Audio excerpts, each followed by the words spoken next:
The following program is a work of satire and is intended for entertainment purposes only. No identification with actual persons, living or deceased, places, buildings, or products is intended or should be inferred.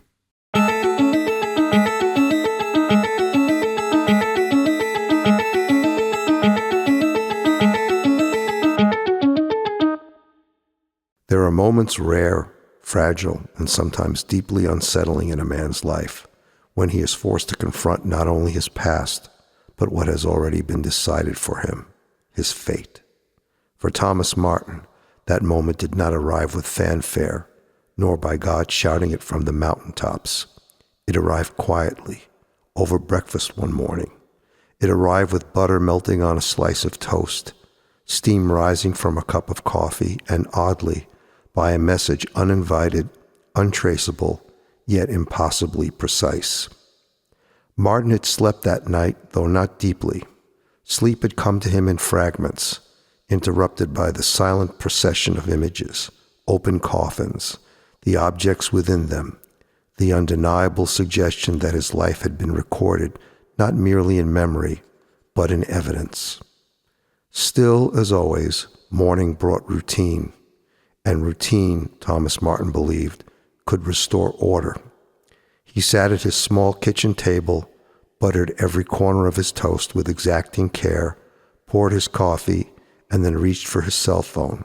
A habit, a ritual, a small act of control.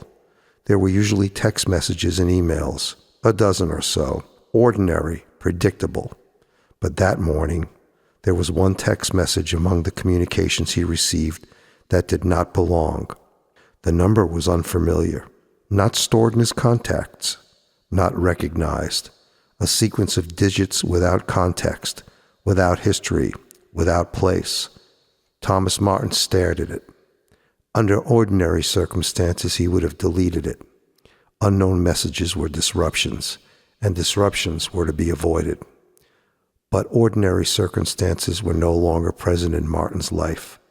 The past few days had introduced a truth he could no longer deny.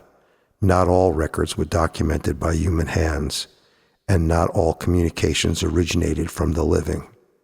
He read the text message. The message was brief, direct, instructional. "Open your grandmother's next," it read. "She has something to share with you."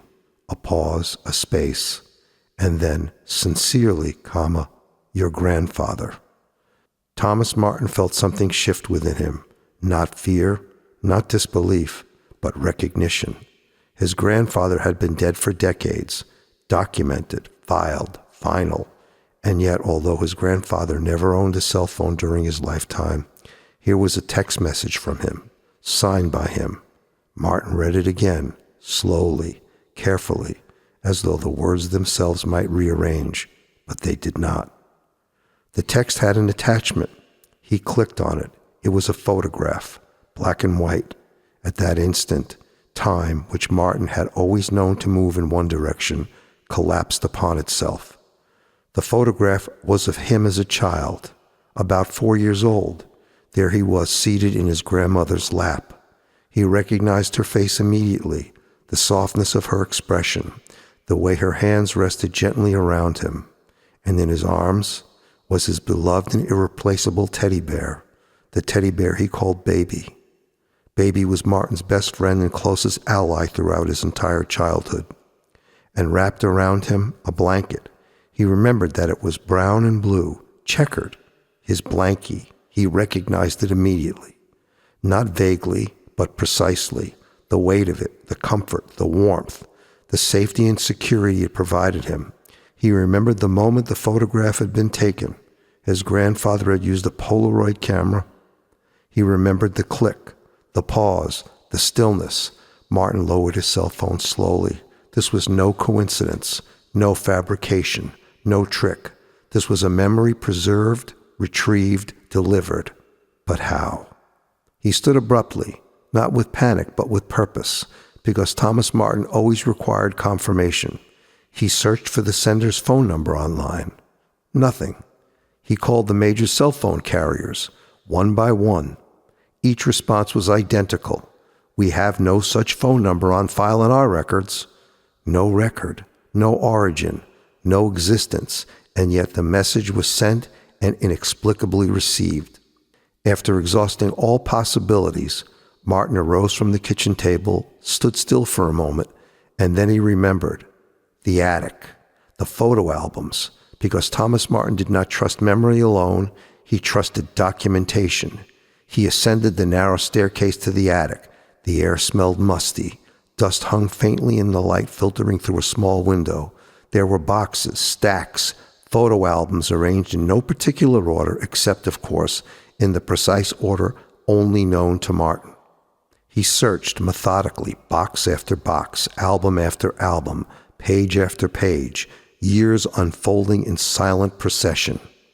And then he found it, the correct album, the correct section. He turned the pages carefully, 1, 2, 3, and finally to the page he was searching for. He stopped, because in the space where the photograph of him sitting on his grandmother's lap, holding his teddy bear should have been, was now empty. The sleeve for the photo remained, but its content was vacant. The photograph was gone, not misplaced, not damaged, gone, somehow removed. Thomas Martin stood very still, because this was not absence, this was transfer. The photograph had not disappeared. It had been moved from the past into the present, delivered, sent, communicated. He closed the album carefully and returned downstairs. He did not hesitate, did not question, because the instruction had already been given, and Thomas Martin always followed instructions. And now it's time for us to take a brief respite and listen to an intermezzo conceived by world-renowned composer E. Dudek, after which the saga of Thomas Martin will resume.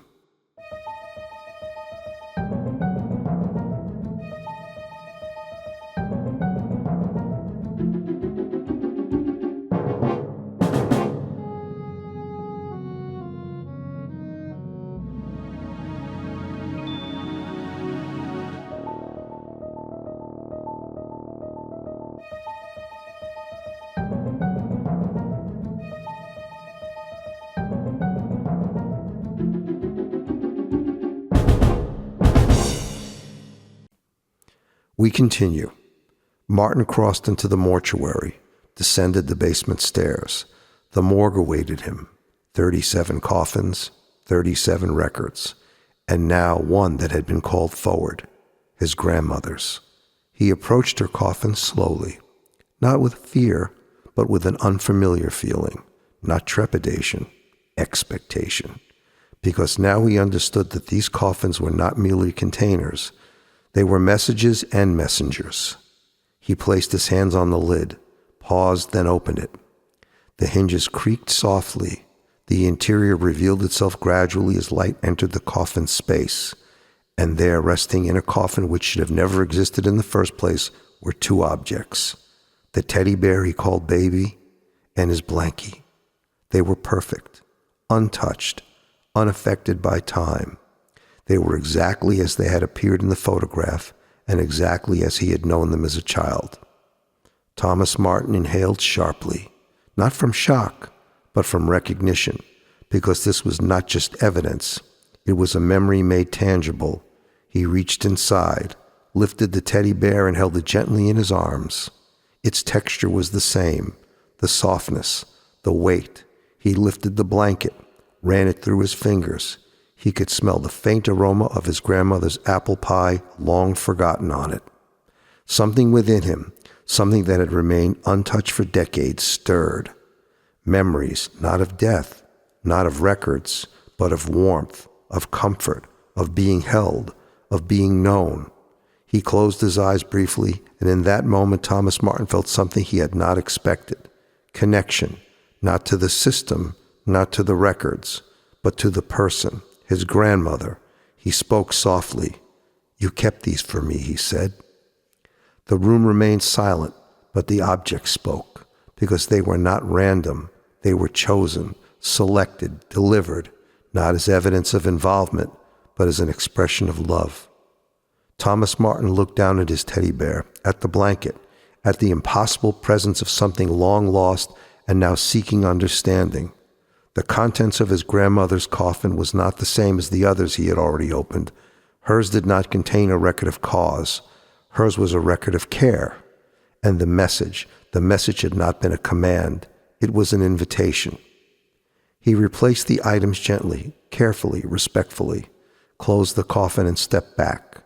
The room felt different now. Not colder, not heavier, but deeper, as though the system he had uncovered was more complex than he could ever believe. Because until now, the 5 coffins he opened revealed involvement, causality, connection through action. But his grandmother's coffin revealed something else, connection through affection, through memory, through presence. Thomas Martin turned slowly and looked at the remaining coffins, 31 still unopened. And now he began to understand that they may not all contain the same truth. Some would reveal influence, others something more, something he had never accounted for, because Thomas Martin had built his life upon a single assumption that death was final, that it ended all connection, that all that remained from death was a record. But now that assumption had begun to fracture, because the dead were not silent. They were communicating, not randomly, not chaotically, but precisely, deliberately, and not only to him, but with each other. His grandfather's message, his grandmother's response, a conversation, a continuity, a network of existence that extended beyond the boundaries he believed were absolute. Thomas Martin looked towards his own coffin, still empty, still waiting. He wondered what message would be placed there. What artifacts would define his own record? What would he send and to whom? Because now the question was no longer whether an afterlife existed.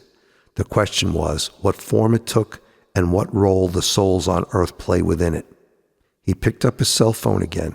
The message from his grandfather remained, unchanged, untraceable, but no longer inexplicable, because Thomas Martin now understood that the system he was given access to was not merely documenting death, it was preserving connection, and that connection did not end. It transformed. The basement grew quiet, but not empty.